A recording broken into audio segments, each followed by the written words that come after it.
Hypnotism या सम्मोहन विज्ञान के बारे में आज मैं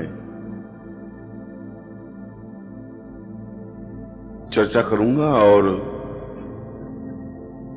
उन आयामों के बारे में समझाऊंगा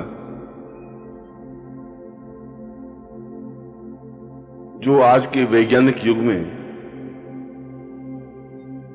मानव के लिए अत्यंत कल्याणकारी, उपयोगी, लाभप्रद है।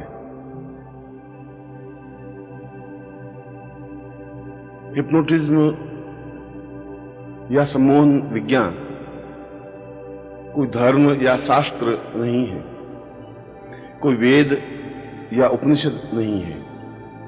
यह तो शुद्ध विज्ञान और शुद्ध विज्ञान है।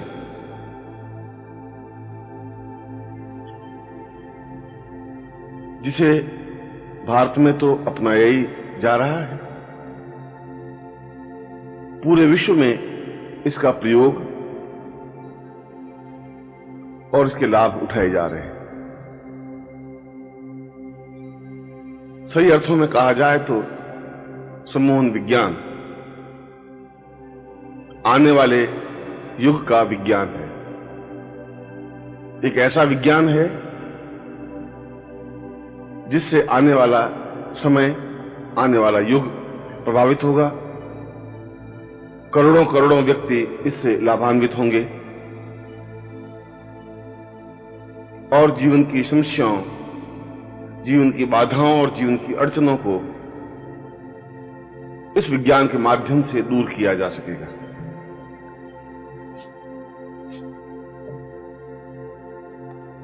और यह एक ऐसा विज्ञान है जिसमें कुछ पढ़ने की जरूरत नहीं है, कुछ अध्ययन करने की जरूरत नहीं है। यह एक ऐसा विज्ञान है जो कम पढ़े लिखे या नहीं पढ़े लिखे व्यक्ति भी इसका लाभ उठा सकते हैं, इसका प्रयोग कर सकते हैं, दूसरों पर इसके प्रभाव को देख सकते हैं। आज विश्व में ऊंचे से ऊंचा वैज्ञानिक, ऊंचे से ऊंचा दार्शनिक, ऊंचे से ऊंचा विद्वान, राजनेता, अभिनेता, व्यापारी, व्यवसायी और मजदूर सभी इस विज्ञान से लाभ उठा रहे हैं और वे आश्चर्यचकित हैं इस विज्ञान के परिणामों से, क्योंकि इस विज्ञान की संभावनाएं अनंत हैं। इस विज्ञान के बारे में जितनी भी शोध हुई है, जितनी भी नवीन खोज हो रही है, वे मानव जाति के लिए वरदान स्वरूप सिद्ध होती जा रही है। और मानव यह एहसास करने लगा है कि वास्तव में ही इस विज्ञान के माध्यम से संपूर्ण मानव जाति को सुखी और आनंदमय बनाई जा सकती है।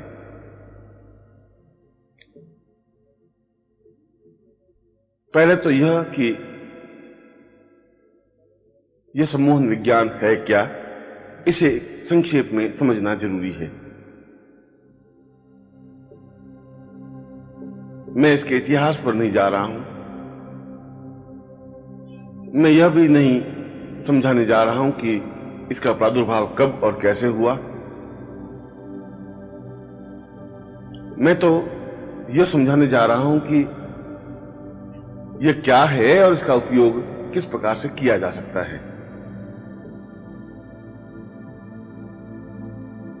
मैंने हजारों लाखों व्यक्तियों पर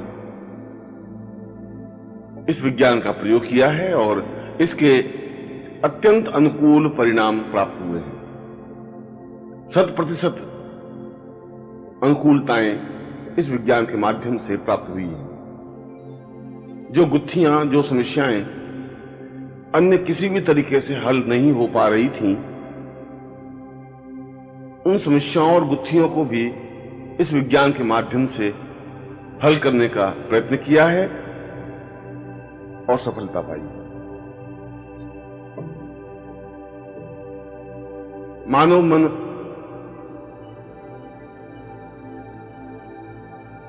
दो तत्वों से निर्मित है।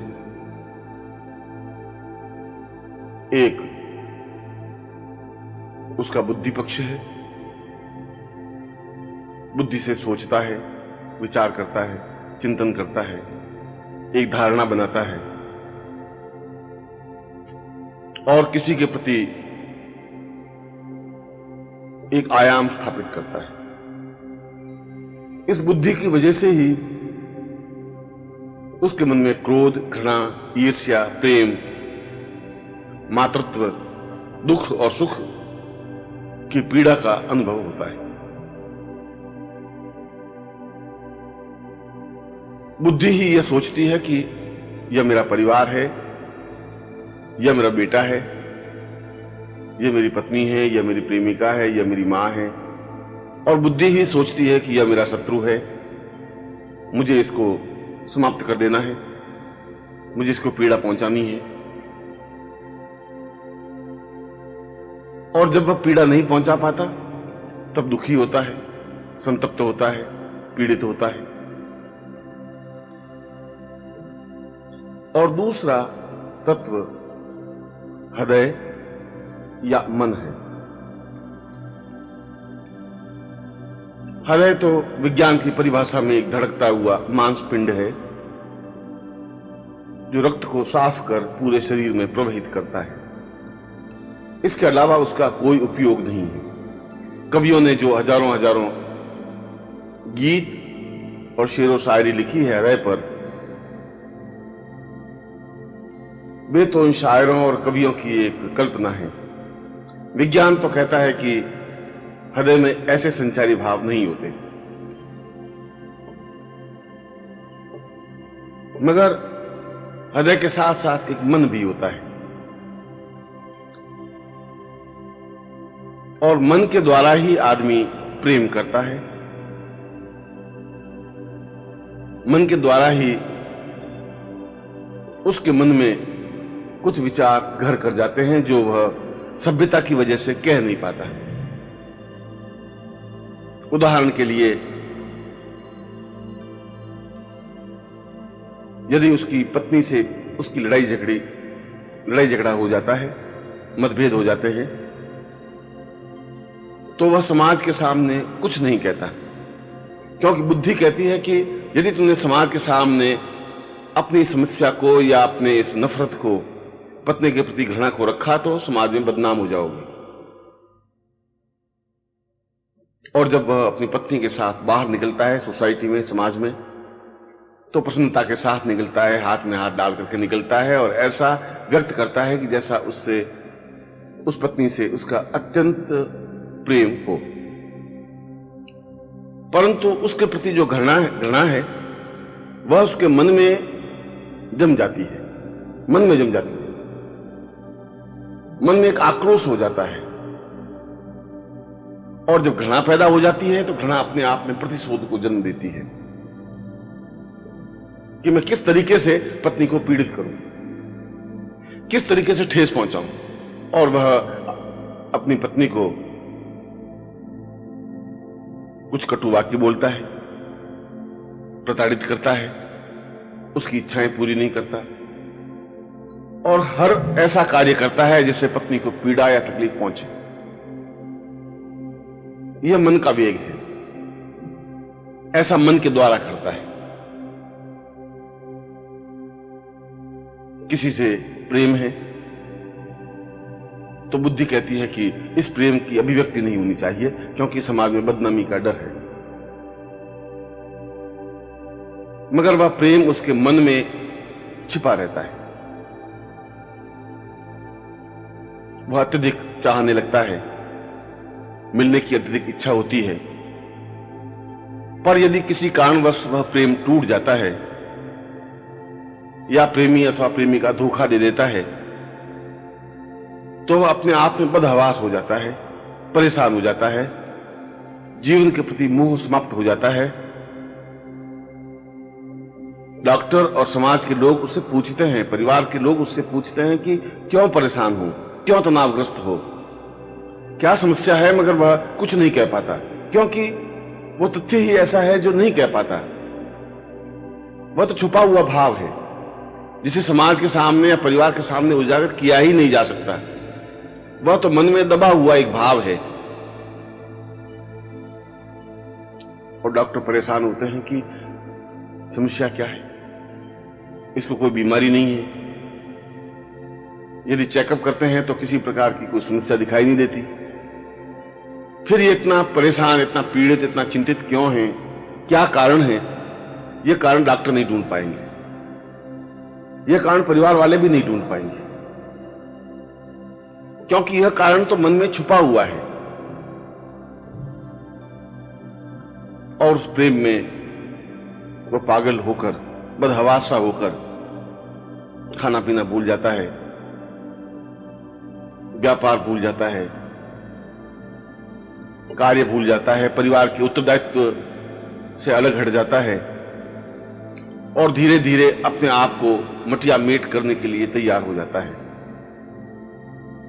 और यदि समय पर इसका समाधान नहीं किया जाए तो आत्महत्या तक भी कर लेता है।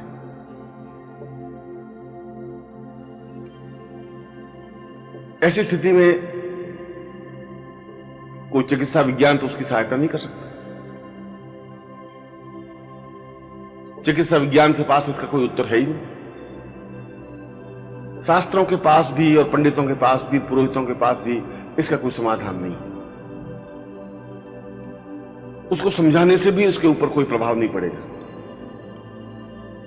क्योंकि उसके अंतःस्थल में एक भाव है, एक वेदना है, एक पीड़ा है, एक दुख है, और समझाने से वह पीड़ा या दुख दूर नहीं हो सकता। मन में एक कसक है, एक चोट है। इस समस्या का समाधान केवल सम्मोहन विज्ञान कर सकता है, जो बहुत अच्छा सम्मोहन विज्ञानी है, हिप्नोटिस्ट है। वह एक विशेष विधि से उसके अंदर जो कसक है, जो दर्द है, जो पीड़ा है, उसी को दूर कर लेता है, समाप्त कर लेता है। और जब पीड़ा, वो दर्द, वो कसक वो दूर हो जाती है तो वह व्यक्ति अत्यंत सामान्य हो जाता है। फिर उसके मन में किसी प्रकार का एक भाव नहीं रहता, आत्महत्या का भाव भी नहीं रहता। फिर वो आत्महत्या नहीं करता। और इस प्रकार से, इस विज्ञान के माध्यम से हिप्नोटिस्ट आत्महत्या को उतारू एक व्यक्ति को बचा लेता है, उसको जिंदगी प्रदान कर लेता है। एक बालक या बालिका, विद्यार्थी परीक्षा में असफल हो जाता है और उसे चारों तरफ अंधेरा ही अंधेरा दिखाई देने लगता है। ऐसा लगता है कि जैसे समाज में और घर में उसकी आलोचना हो रही है, उसको तिरस्कार की दृष्टि से देखा जाने लगा है, साथियों में उसकी हंसी उड़ाई जा रही है। वह अपने आप में उपेक्षा का भाव लेकर विचरण करता है और गुमसुम हो जाता है, न किसी से मिलता है, न किसी से बात करता है, और एक हीन भावना उसके मन में जम जाती है कि मैं कुछ भी नहीं कर सकता, मैं एक बेकार व्यक्ति हूं, मैं उन्नति कर ही नहीं सकता, मैं निकृष्ट व्यक्ति हूं। और ये भाव धीरे धीरे उसको पतन की ओर अग्रसर कर लेते हैं। मां बाप समझाते हैं, पूछते हैं क्या बात है, वह नहीं कह पाता। संगी साथी पूछते हैं तो वह समझता है कि मेरा उपहास किया जा रहा है, उनको भी वह नहीं बताता। और ऐसी स्थिति भी आ जाती है कि वह विद्यार्थी आत्महत्या कर लेता है, समाप्त हो जाता है अथवा पागल हो जाता है। इसी प्रकार घर में किसी प्रिय की मृत्यु हो जाती है तो एक शोक का कुल वातावरण बन जाता है। कल्पना करें कि एक नवविवाहिता पत्नी जिसकी शादी हुए अभी 1 साल भी नहीं हुआ है और किसी दुर्घटना में उसके पति की मृत्यु हो जाती है तो वह पत्नी उस सदमे को नहीं झेल पाती, बदहवासी हो जाती है, चीत्कार करने लग जाती है और अधिकांश स्थिति में वह पागल हो जाती है। उसका दिमाग अस्त व्यस्त हो जाता है, अव्यवस्थित हो जाता है। ऐसी स्थिति में और कोई इलाज नहीं है। मस्तिष्क का इलाज करने वाले डॉक्टरों के पास इसका कोई उपाय नहीं है।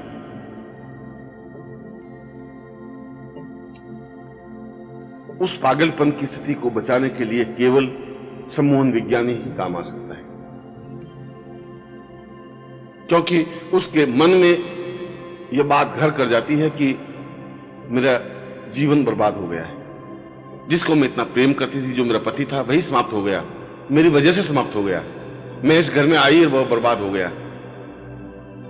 घर का एक मुखिया, घर का एक लड़का, एक जवान व्यक्ति समाप्त हो गया। वह अपने आप को अपराधी नहीं महसूस करने लगती है, समाज को गालियां देने लगता है, ससुराल वाले उसका तिरस्कार करने लग जाते हैं और वह या तो पागल हो जाती है या निश्चय ही आत्महत्या करने के लिए उतारू हो जाती है। उसे सहज सामान्य बनाने के लिए केवल मात्र सम्मोहन विज्ञान ही काम कर सकता है। हिप्नोटिज्म के माध्यम से, सम्मोहन विज्ञान के माध्यम से उसके जीवन को निश्चय ही अनुकूल बनाया जा सकता है।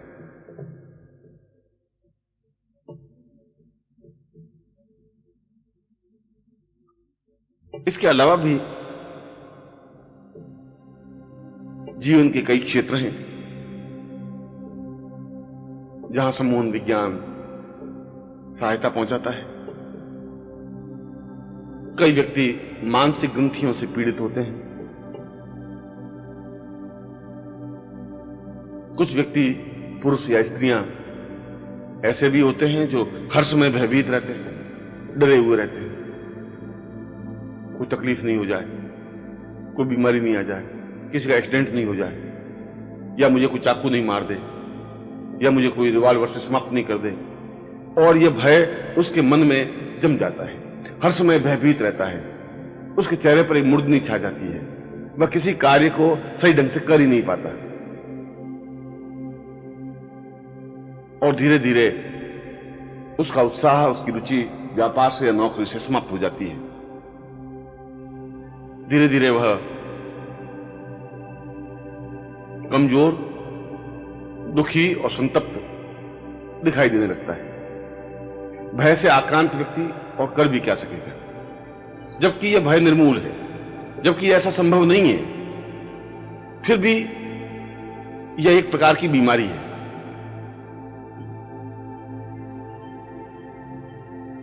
इस भय की बीमारी से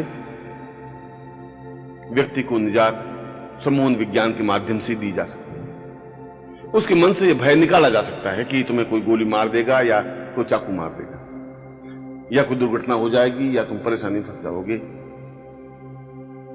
बिना भय के निर्भय इसे बनाया जा सकता है।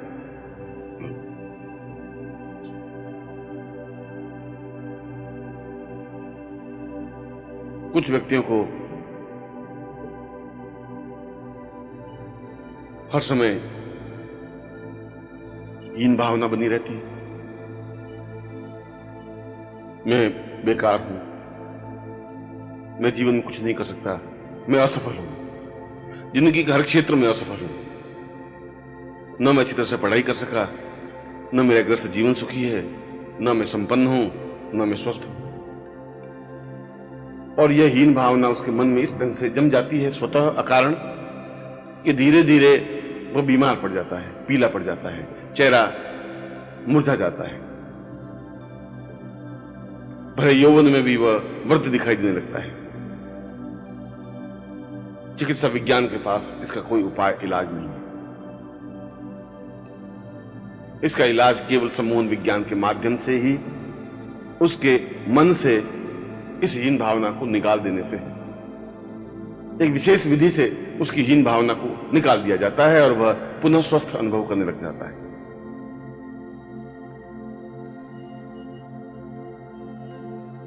यह तो एक प्रकार हुआ, मगर इसके रचनात्मक उपाय भी है, सम्मोहन विज्ञान के लाभ भी हैं।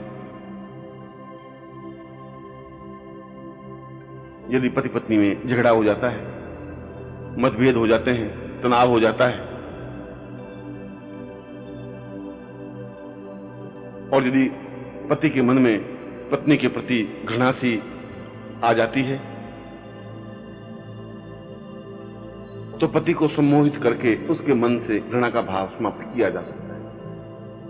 और जब उसके मन से घृणा का भाव समाप्त हो जाएगा, तो अपने आप पत्नी के प्रति प्रेम भी स्थापित हो जाएगा, अटैचमेंट भी बन जाएगा और वापस उनका ग्रस्त जीवन सुखमय बन सकेगा। कई पुरुषों को हर समय यह तनाव रहता है कि मेरी पत्नी दुष्चरित्र है, किसी और से प्रेम कर रही है। यह बात अपनी पत्नी को तो नहीं कह पाता, पर उसके मन में बराबर यह तनाव बना रहता है।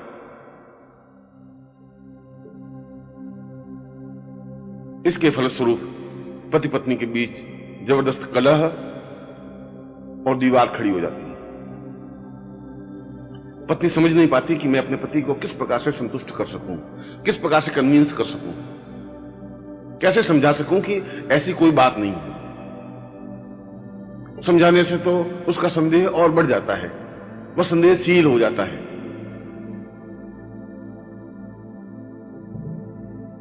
इससे कई ग्रस्त घर टूट गए, बिखर गए।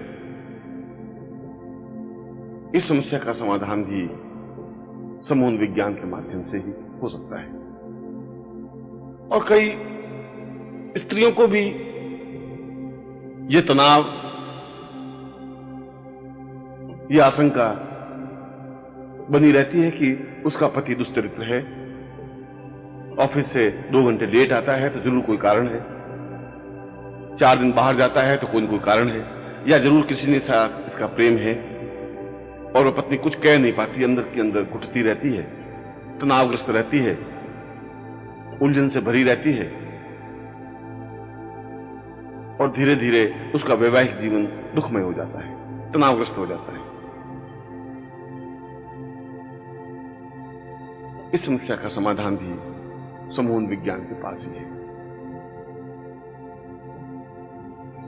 यदि कोई युवक या युवती परस्पर प्रेम कर रहे हैं और अत्यंत प्रेम है, और कुछ समय बाद प्रेमिका के मन में प्रेमी के प्रति वह भाव नहीं रहता, उतना प्रेम नहीं रहता जितना होना चाहिए, उसका मन किसी और युवक के साथ जुड़ जाता है, वह किसी और को चाहने लगती है। ऐसी स्थिति में पहला प्रेमी अत्यंत विक्षिप्त और परेशान हो जाता है, दुखी हो जाता है, संत्रस्त हो जाता है। वह समझ नहीं पाता कि मैं क्या करूं, कैसे करूं।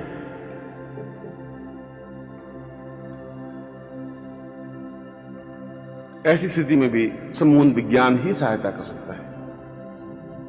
वह उस प्रेमिका के मन से उस दूसरे प्रेमी के बिंब को या आकर्षण को समाप्त कर सकता है। वह भाव ही निकाल सकता है कि यह दूसरा प्रेमी उसके लिए ज्यादा अनुकूल या सुखदायक है, और पहले प्रेमी के साथ, जिसके साथ उसके संबंध थे, उसके प्रति अनुरक्ति उसके मन में पैदा की जा सकती है, प्रेम पैदा किया जा सकता है, और इससे एक पागल होते हुए योग को बचाया जा सकता है, एक जोड़े को सुखमय बनाया जा सकता है।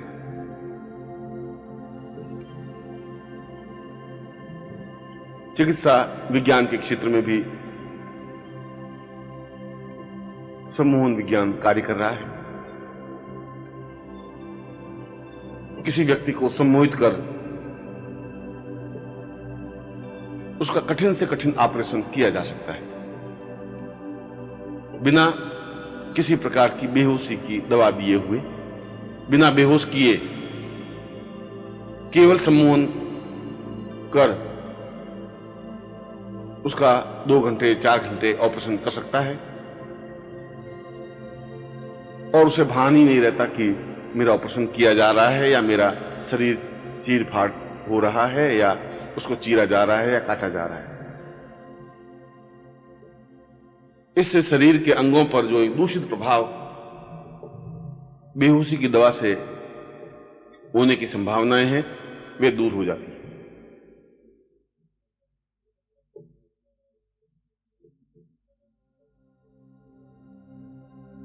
इसके अलावा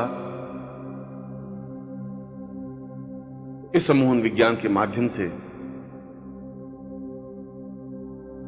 किसी पुरुष या किसी भी युवती को अपने अनुकूल बनाया जा सकता है, उसके मन में यह भावना करके कि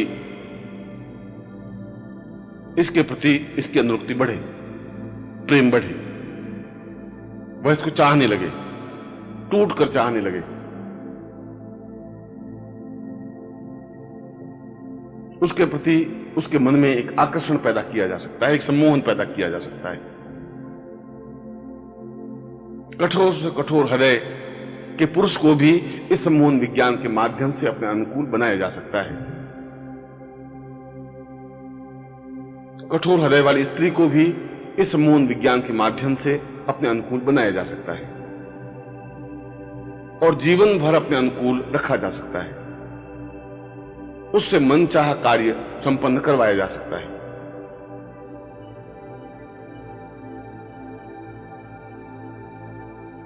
सम्मोहन विज्ञान के माध्यम से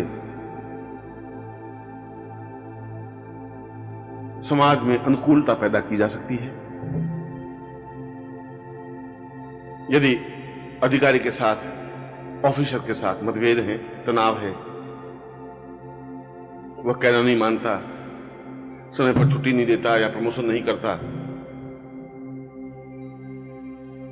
तो उसे व्यक्ति सम्मोहित कर सकता है और अपने अनुकूल बना सकता है। उसके मन को यह भावना दे सकता है कि मैं ही तुम्हारा हितचिंतक हूं, तुम्हें मेरा कहना मानना चाहिए, जो मैं कहूं वह तुम्हें करना चाहिए।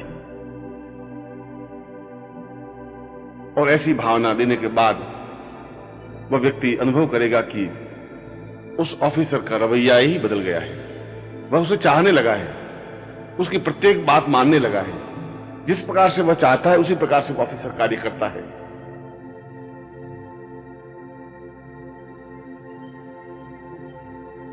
व्यापार के क्षेत्र में तो सम्मोहन विज्ञान की अनंत संभावनाएं हैं, क्योंकि उसमें तो हर समय बातचीत के माध्यम से लेन देन किया जाता है।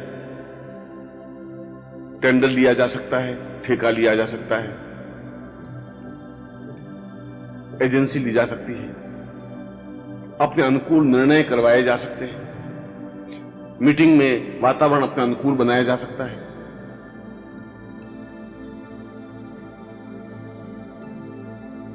सैकड़ों हजारों मजदूरों पर सम्मोहन करके उन्हें हड़ताल से बचाया जा सकता है।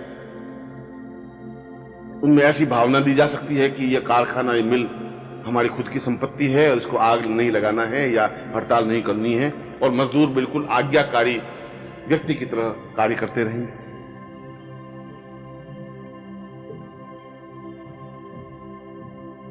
इस सम्मोहन विज्ञान के द्वारा यदि किसी व्यक्ति को शराब का व्यसन है, बहुत ज्यादा शराब पीने लगा है, अपने जीवन को खोखला बना रहा है, तो भी उसे यह भावना दी जा सकती है कि यह शराब उसके स्वास्थ्य के लिए हानिकारक है, शराब को छोड़ देना है, और सम्मोहन विज्ञान के माध्यम से उससे शराब की लत छुड़वाई जा सकती है।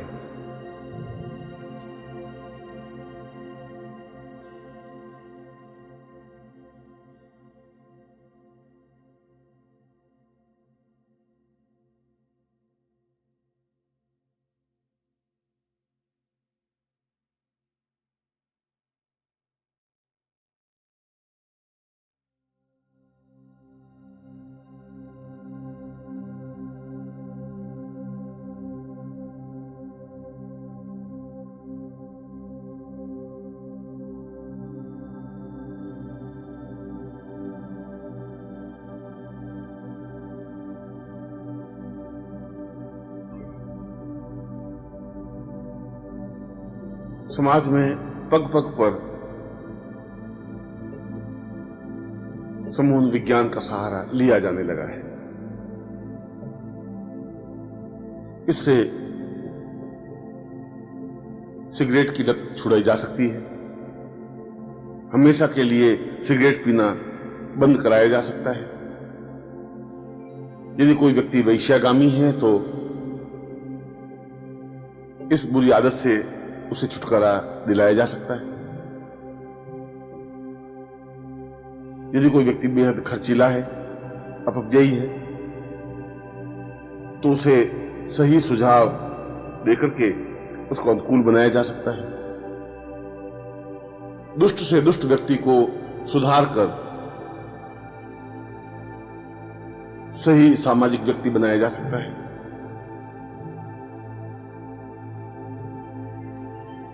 और किसी भी प्रकार से जीवन में अनुकूलता प्राप्त करने के लिए सम्मोहन विज्ञान का सहारा लिया जा सकता है। यही नहीं अपितु सम्मोहन का एक दूसरा प्रकार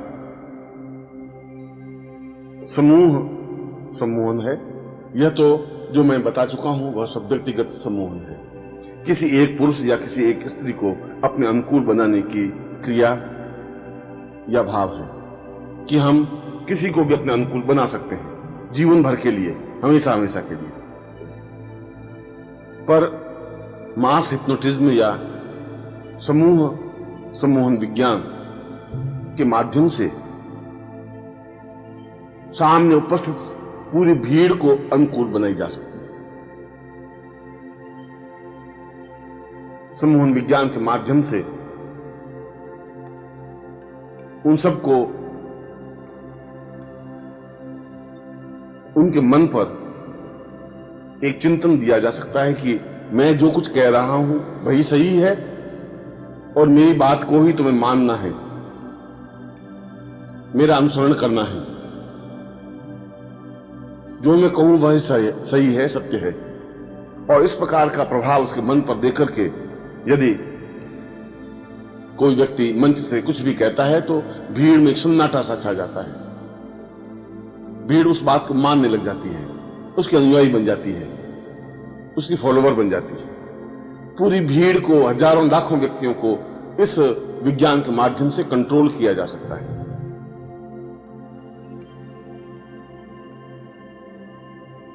मजदूरों को अनुकूल बनाया जा सकता है, ग्राहकों को आकर्षित किया जा सकता है। वह ग्राहक हमेशा हमेशा के लिए उसका मुरीद बन जाए, ऐसा किया जा सकता है। इस मास हिप्नोटिज्म या समूह हिप्नोटिज्म के द्वारा यदि एक सफल व्यवसायी हजारों लोगों के बीच समूह हिप्नोटिज्म करके कहता है कि मेरा ब्रांड ही सबसे उत्तम है और तुम्हें इसी का उपयोग करना है, और फिर उसका हिप्नोटिज्म तोड़ देता है, तो उन भीड़ में से प्रत्येक व्यक्ति के मन पर एक ही भाव स्थापित हो जाता है कि अमुक ब्रांड ही उत्तम है और वे उनका ही उपयोग करने लग जाते हैं।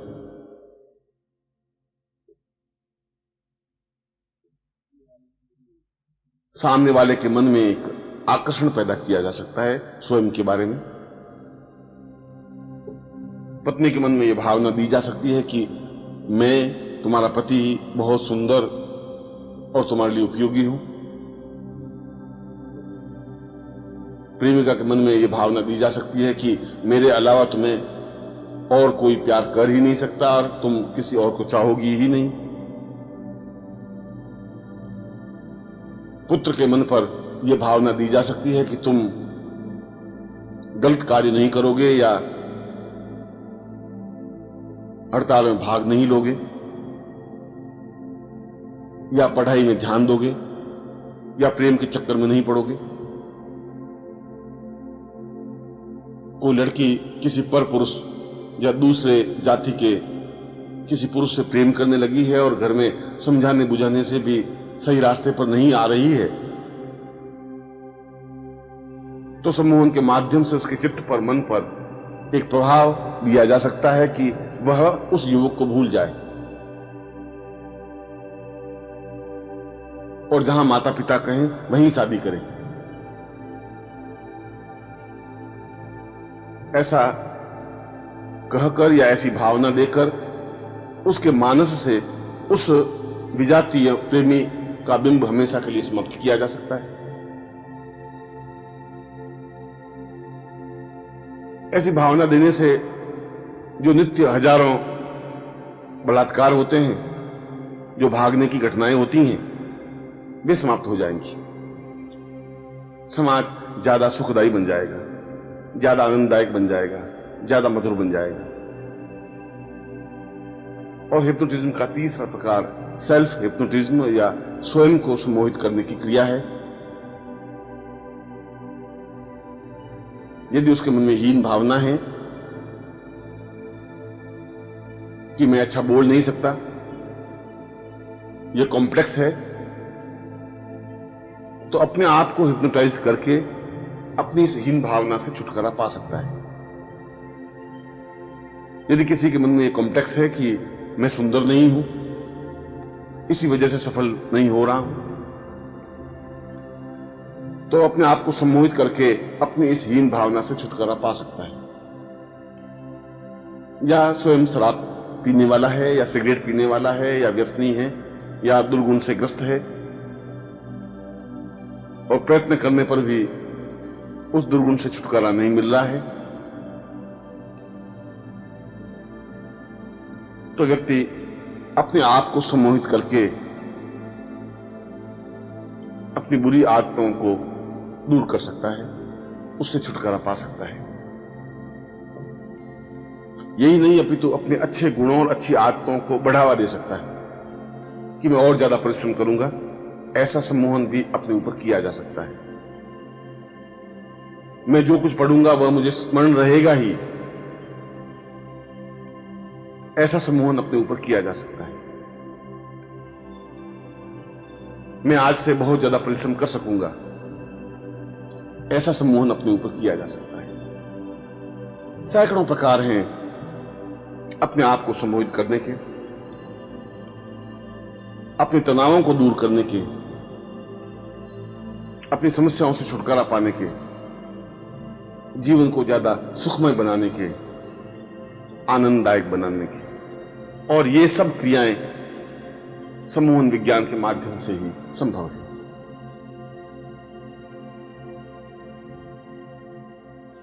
प्रश्न उठता है कि सम्मोहन विज्ञान किस तरीके से प्रयोग में लाया जा सकता है। जैसा कि मैंने बताया कि ये सारी क्रियाएं हमारे मन से संचालित होती हैं, और मन से भी नीचे एक और मन है जिसको अंतर्मन कहते हैं, अंतश्चेतना कहते हैं, इनर कॉन्शियस कहते हैं। जब हम किसी को सम्मोहित करते हैं तो बाहरी दुनिया से कट जाता है, उसकी बुद्धि, उसके तर्क फिर काम नहीं करते,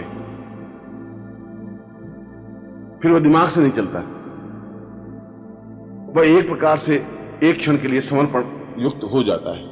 तब हम उसके मन पर जो भी चेतना देते हैं, जो भी विचार देते हैं, वह मन पर स्थायी रूप से जम जाता है। जैसे कि कोई शराबी है और उसको सम्मोहित करके बाहरी दुनिया से काट कर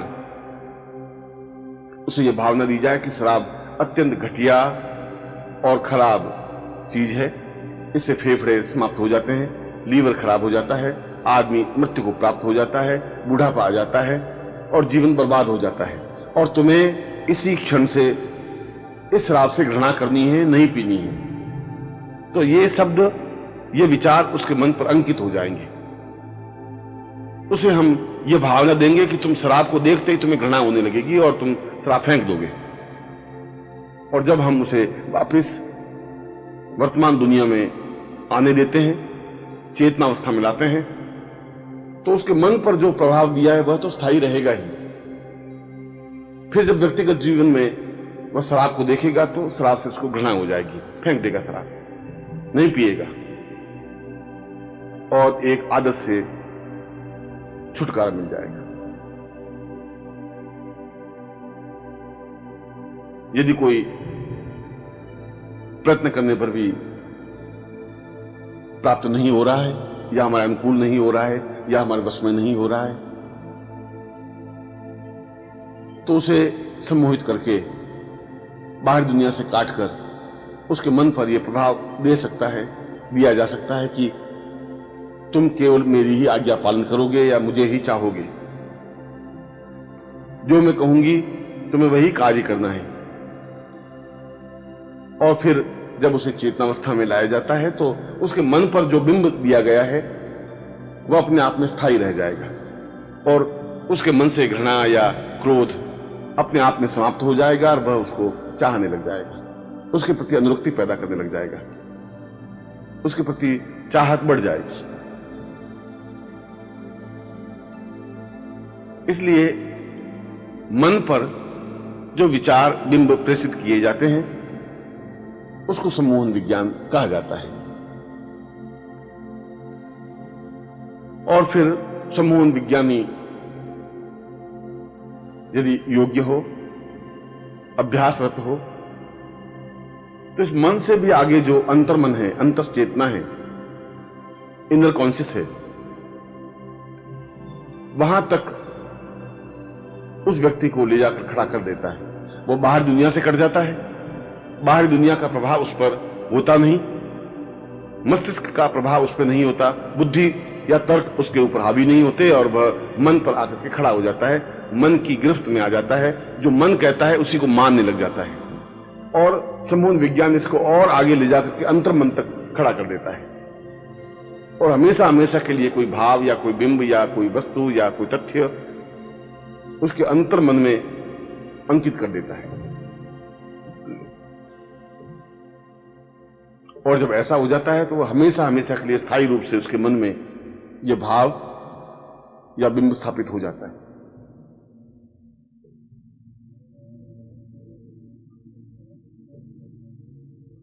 और ऐसा सहज सरल संभव है। जो कुछ मैंने ऊपर बताया है, इन प्रयोगों को मैंने हजारों बार हजारों लोगों पर किया है और एक भी घटना ऐसी नहीं हुई कि उसमें असफलता मिली हो। 100% सफलता मिली। इससे विश्वास जमा कि सम्मोहन विज्ञान अपने आप में प्रामाणिक है, अपने आप में क्रांतिकारी है। इसके माध्यम से जिस प्रकार से भी चाहें, जो भी चाहें, कार्य संपन्न करवाया जा सकता है, किया जा सकता है। पत्थर दिल को भी अपने अनुकूल बनाया जा सकता है। किसी के भी मन में घृणा या क्रोध पैदा किया जा सकता है। यहां तक कि जज को भी अपने अनुकूल बनाया जा सकता है, वकील को भी अपने अनुकूल किया जा सकता है, ऑफिसर को अपना वशवर्ती बनाया जा सकता है, किसी पुरुष या स्त्री को अपने वश में किया जा सकता है,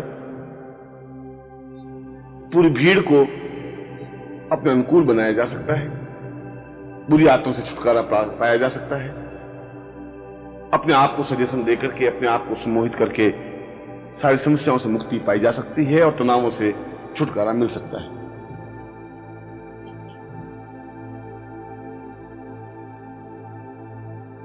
यह सम्मोहन विज्ञान कार्य कैसे करता है, सीखने का क्या प्रकार है, क्या तरीका है।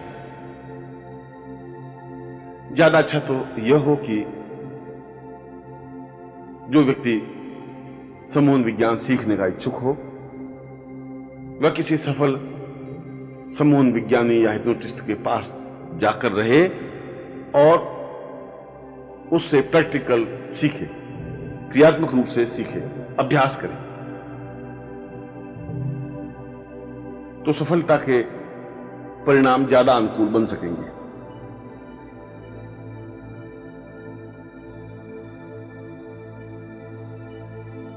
अन्यथा पुस्तकों के माध्यम से भी इस सम्मोहन विज्ञान को सीखा जा सकता है।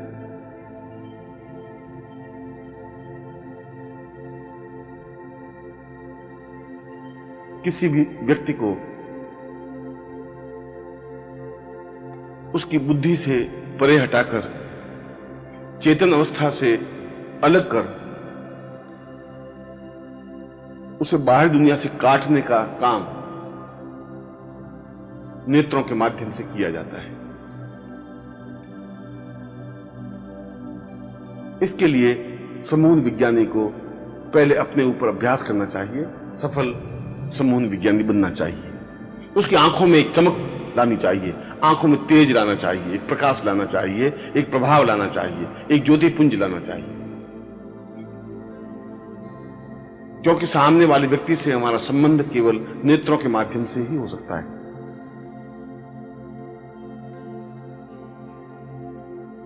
इसके लिए सबसे अच्छा तरीका यह है कि प्रातःकाल उठकर स्नान कर सामान्य और सरल कपड़े पहनकर किसी एकांत कमरे में बैठ जाए जहां बाहरी आवाज या शोरगुल बिल्कुल न हो, किसी प्रकार से कोई हस्तक्षेप न हो, कोई आवाज न हो, यह जरूरी है।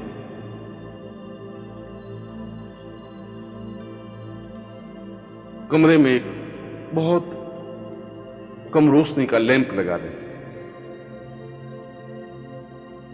हल्का सा प्रकाश कमरे में बिखरा हुआ, बहुत हल्का सा, और एक अगरबत्ती लगा दें जिससे कि कमरे का वातावरण सुखकर अनुभव हो। इसके बाद व्यक्ति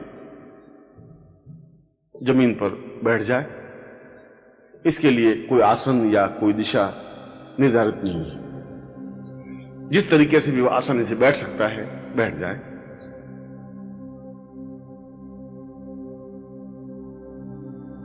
और अपने सामने 1 फीट की दूरी पर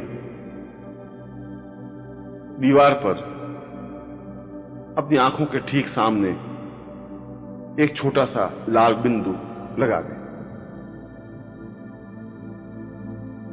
वो लाल बिंदी इतनी बड़ी होनी चाहिए जितनी कि दिखाई दे सके। इसके बाद सीखने वाले समूह विज्ञानी को चाहिए कि वह एकटक उस लाल बिंदी को देखता रहे। इसमें इस बात का ध्यान रहे कि इस देखने की क्रिया में पलक नहीं झपकाए। बिना पलक झपकाए बराबर देखते रहने की क्रिया को त्राटक कहते हैं, और यह समूह विज्ञान का आधारभूत सत्य है, त्राटक, क्योंकि इसी के माध्यम से आगे के सारे विज्ञान को समझा जा सकता है। शुरू में तकलीफ होगी, 1 मिनट या 1.5 मिनट के बाद आंखें थकने लगेंगी, आंख बंद हो जाएगी। व्यक्ति को चाहिए कि पास में एक पानी का लोटा रखे और उससे आंख पहुंचकर आंख को थोड़ा रेस्ट, आराम देकर फिर देखने का अभ्यास शुरू करें।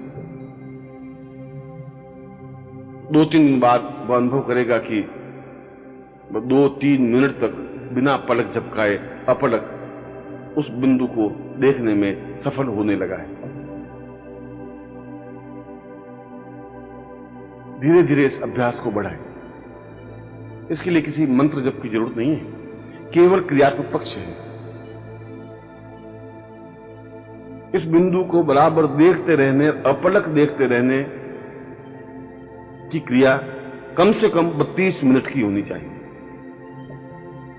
और ज्यादा से ज्यादा 60 मिनट का अभ्यास करना चाहिए। 32 मिनट से उसकी आंखों में सम्मोहन का भाव पैदा होने लगता है। उसकी आंखों में एक ऐसी विद्युत स्फुलिंग बनने लगती है जो सामने वाले की आंखों से उसके चित्त पर, मन पर सीधा प्रभाव पैदा करने में समर्थ होने लगती है।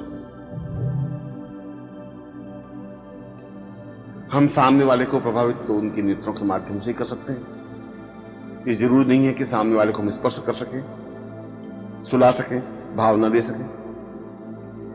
हम तो उनको देखते हैं और देखते ही मन में एक भावना पैदा, चिंतन देते हैं, और जब अभ्यास 60 मिनट का हो जाएगा तो उस मौन विज्ञानी की आंखों में एक विशेष प्रकार की लपक, एक विशेष प्रकार की ऊर्जा पैदा होगी। यह ऊर्जा अपने आप में बहुत शक्तिशाली है, हजार हजार परमाणु बमों से भी ज्यादा ताकतवान, क्षमतावान है। एक ऐसी लपक है जो सामने वाले की आंखों से होते हुए उसके मन पर पहुंच जाती है। इसका सीधा संबंध सामने वाले की आंखें और आंखों के माध्यम से उसके मन पर पहुंचने की क्रिया है।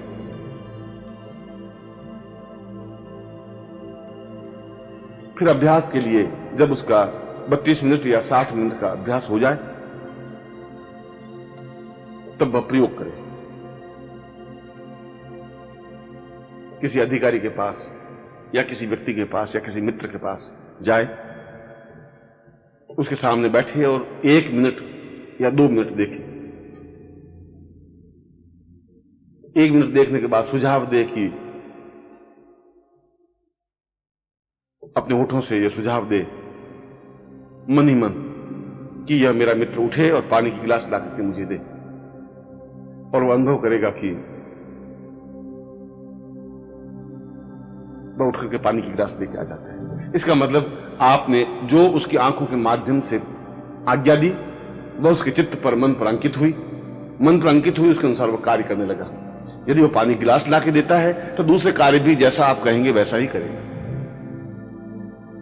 अधिकारी को, किसी पुरुष को, किसी स्त्री को इस प्रकार की आंखों से देखकर, भावना देकर आज्ञा दी जा सकती है।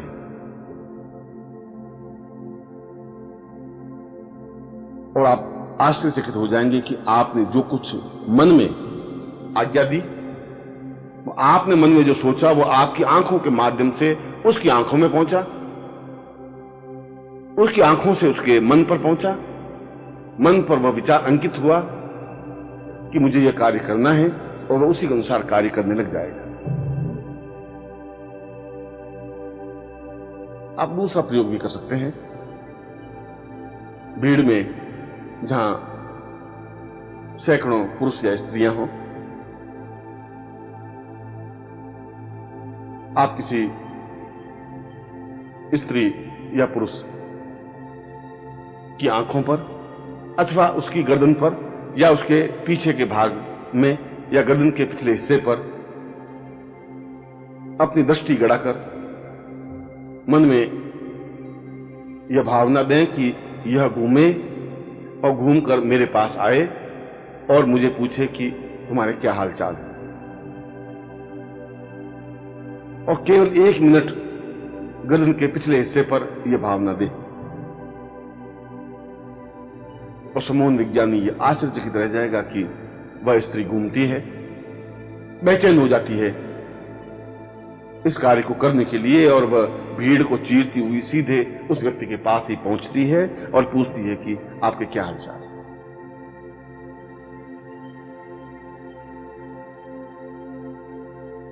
फिर आप इस प्रयोग को थोड़ा सा आगे बढ़ा सकते हैं। यह तो सामने दिखाई देने वाले पुरुष या स्त्री के बारे में प्रयोग है। जब आपका अभ्यास 60 मिनट का या इससे ज्यादा होने लग जाए तब आप अपने शहर में ही रहने वाले किसी मित्र का चित्र या बिंब अपनी आंखों के सामने लाएं, और एक टक आप उस मित्र को देखने के बाद आज्ञा दें कि वह मित्र आपको टेलीफोन करे, इसी क्षण टेलीफोन करे। और आप आश्चर्यचकित हो जाएंगे कि उसी क्षण उसका टेलीफोन आता है और वह यह कहता है कि मैं न मालूम क्या हो गया था, मैं तुमसे बात करने के लिए व्याकुल हो रहा था। अभी अभी मेरे मन में इतना आया कि मैं हर हालत में तुम्हारा टेलीफोन करूं, तुमसे बात करूं, और मैं तुम्हें टेलीफोन किया। हालांकि कोई बात तो नहीं थी, मैं फिर भी तुम्हें टेलीफोन करने के लिए विवश होना पड़ा। इससे धारणा बलवती हुई कि आपने जो सुझाव दिया, जो आज्ञा दी, वह उसके मन पर इफेक्ट, प्रभाव पैदा की। कोई जरूर नहीं कि वह व्यक्ति आपके सामने हो ही, क्योंकि इसमें दोनों तरीके से प्रयोग किया जा सकता है। वह सामने हो तभी प्रयोग किया जा सकता है और केवल उसके चित्र पर भी प्रयोग किया जा सकता है। उसका चित्र सामने रखकर, उसकी आंखों में देखकर, ताटक कर उसे आप जो भी आज्ञा देंगे, वह हजारों मील दूर बैठे हुए व्यक्ति के मन पर भी उस आज्ञा का प्रभाव पड़ेगा और वह यह कार्य करने के लिए विवश हो जाएगा जो आप आज्ञा देंगे, जिस प्रकार की आप आज्ञा देंगे, जो कुछ कहेंगे।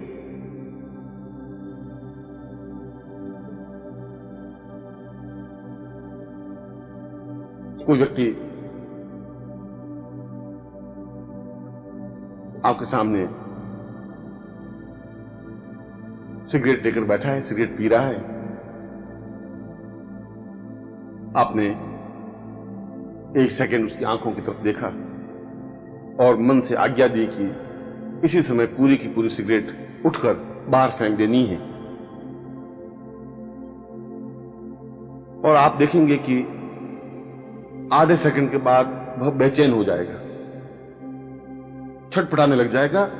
ऐसा लगेगा कि जैसे वह अपने नियंत्रण में नहीं है, उठेगा और सिगरेट को बाहर फेंक करके जब आएगा और वापस बैठेगा तो उसको बड़ा आनंद और सुकून सा अनुभव होगा। उस एक क्षण विशेष में क्या हुआ उसको खुद को कुछ पता नहीं कि ऐसा क्यों हुआ, क्यों मुझे सिगरेट फेंकनी पड़ी।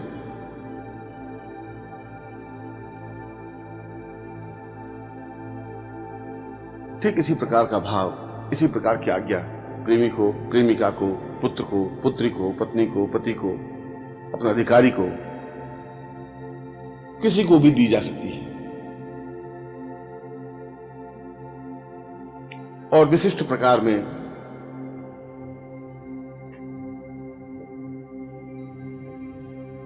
किसी व्यक्ति को सम्मोहित करके उसे आप आज्ञा दें कि तुम लेट जाओगे, तो आप देखेंगे कि वह 2 क्षण में ही लेट गया है।